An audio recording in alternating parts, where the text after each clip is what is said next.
Video लेकर आए हैं जिसे देखने के बाद आपका दिल भी गार्डन गार्डन हो जाएगा, क्योंकि आज हम आपको न्यूजीलैंड की उन जगहों की सैर कराने वाले हैं जहां जाने का सपना हर कोई देखता है। वैसे तो आप जानते हैं कि न्यूजीलैंड अपने मनमोहक प्राकृतिक दृश्यों, अनोखे वन्य जीव और अद्भुत संस्कृति के लिए जाना जाता है। ये दो द्वीपों से मिलकर बना है जहाँ ऊंची ऊंची चोटियों से लेकर शांत झीलें और शानदार समुद्री तट है। इस तरह का नजारा आपको न्यूजीलैंड की उन जगहों पर देखने को मिल सकता है जो आज हम आपके लिए लेकर आए हैं। लेकिन वो कौन सी डेस्टिनेशन है ये जानने के लिए फटाफट से वीडियो को लाइक और शेयर करके चैनल को सब्सक्राइब कर लीजिए। First destination is Milford sound.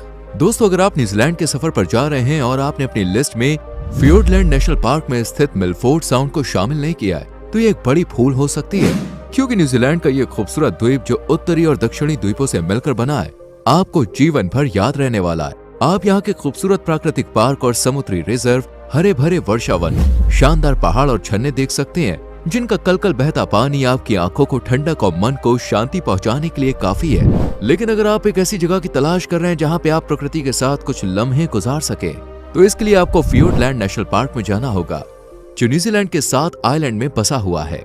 वैसे तो न्यूजीलैंड में करीब 13 नेशनल पार्क हैं, लेकिन ये नेशनल पार्क सबसे बड़ा है जो अपने अंदर कई तरह के जीव जंतुओं, पेड़ पौधों की प्रजातियों को समेटे बैठा है। यहाँ पे आप कैंपिंग, स्कीइंग, बोट क्रूजेस और सीनिक फ्लाइट्स, फिशिंग, वॉक का मजा ले सकते हैं। इसके अलावा मिलफोर्ड साउंड को न्यूजीलैंड में घूमने के लिए सबसे अच्छी जगहों में से एक माना जाता है, जिसे रुडयार्ड किपलिंग ने दुनिया का 8वां आश्चर्य कहा है, क्योंकि ये गहरी घाटियों, बर्फ से ढकी चोटियों और ऊंचे ऊंचे झरनों के साथ बना है। इसलिए आप भी यहाँ पे जाना मिस मत कीजिएगा। Second destination is Rotorua.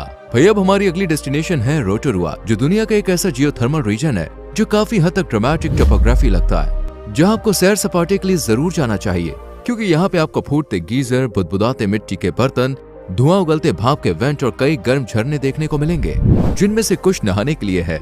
वहीं जियोथर्मल अट्रैक्शन जो कि कई रंगीन रंगों से सजे नजारों को आपके सामने पेश करता है, इसे देखना बिल्कुल भी मिस मत कीजिएगा, क्योंकि इसमें वर्ल्ड फेमस शैंपेन पूल, प्राकृतिक रूप से रंगीन झरने, बुदबुदाती मिट्टी, भाप से भरा मैदान, अनोखा दृश्य, बड़े बड़े ज्वालामुखी क्रेटर और सिंटर टेरेस जैसे नजारे शामिल हैं, जिन्हें देखने के साथ साथ आप स्काई ड्राइविंग, ट्रैकिंग और माउंटेन बाइकिंग जैसी एक्टिविटीज भी कर सकते हैं। इतना ही नहीं, रोटोरुआ में आप मॉडर्न और प्राचीन दोनों ही संस्कृति का मजा ले सकते हैं, और ये शहर खासकर माओरी संस्कृति के लिए जाना जाता है, जिनकी संस्कृति और परंपरा की झलक आप यहाँ की कई कहानियां और हस्तशिल्प की दुकानों में देख सकते हैं, चाहे तो घर भी लेके जा सकते हैं। Third destination is Hobbiton. दोस्तों, दुनिया में कई ऐसी जगहें हैं जिन्हें कुदरत ने बहुत ही खूबसूरती से बनाया है, लेकिन वहीं कुछ ऐसी भी जगहें हैं जिन्हें इंसानों द्वारा खूबसूरत बनाया गया है।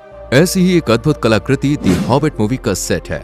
अगर आप पीटर जैक्सन की movie Lord of the rings और दी हॉबिट मूवी के फैन है तो शायद हमें आपसे ये कहने की जरूरत नहीं है कि न्यूजीलैंड के उत्तरी द्वीप के सफर के दौरान आप दी हॉबिट फिल्म के सेट को अपनी लिस्ट में जरूर ऐड करें, क्योंकि भाई खूबसूरती से सजे हुए इस सेट को देखना हर किसी का सपना है। इस मूवी सेट को इन दोनों फिल्मों के दौरान बनाया गया था, जो आज भी ज्यों का त्यों मौजूद है। ये सेट एक किसान के खेत पर बनाया गया है। इसका टूर 1250 एकड़ भेड़ फार्म से होकर ड्राइव करते हुए शुरू होता है, जहाँ से कैमाई रेंज के शानदार नजारे दिखाई देते हैं। रंग बिरंगे हॉबिट होल दरवाजों से होते हुए जब आप आगे बढ़ेंगे तो आपको चारों तरफ ऊंची ऊंची पहाड़ियां दिखाई देंगी, जिसमें फेमस बैग एंड बिल्बो और फ्रोडो बेगिंस का घर भी शामिल है। इसके अलावा घर के अंदर का नजारा देखने के लिए आपको मिल हाउस से होते हुए डबल आर्क स्टोन ब्रिज के पार और वर्ल्ड फेमस ग्रीन ड्रैगन में जाना होगा, जहाँ आप अपने मिडिल अर्थ के एडवेंचर को पूरा कर सकते हैं। Fourth destination is Queenstown.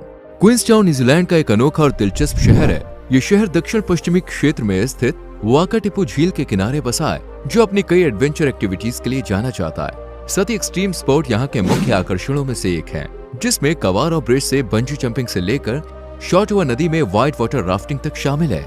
यहाँ पैदल चलने और बाइक चलाने के लिए कई बेहतरीन रास्ते हैं। वहीं अगर आप स्कीइंग करना चाहते हैं तो इसके लिए भी यहाँ फुल इंतजाम है। कुल मिलाकर कहें तो trekking, bungee jumping, hiking, cycling से लेकर सर्दियों में स्कीइंग करने तक का मौका सिर्फ और सिर्फ आपको क्वींसटाउन ही देता है। इतना ही नहीं, क्वींसटाउन के रूट्स देश के सबसे फेमस साइकिलिंग ट्रेल्स में से एक है, जिसमें लाइट एमेचर रूट से लेकर बैक कंट्री ट्रेल्स दोनों शामिल है।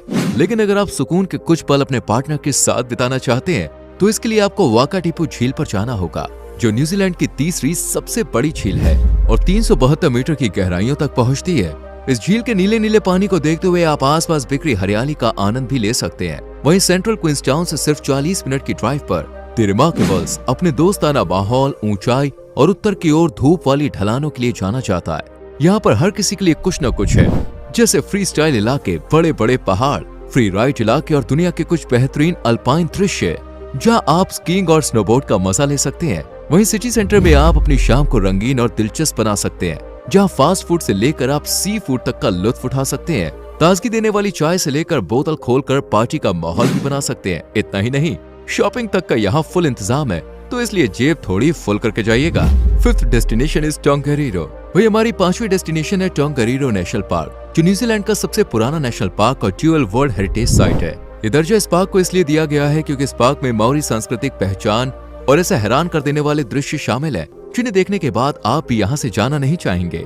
जहाँ इस पार्क में एक तरफ हरियाली और दूसरी तरफ सुंदर सुंदर नजारे हैं, वहीं टोंगारीरो नेशनल पार्क 3 पर्वतों का घर भी है।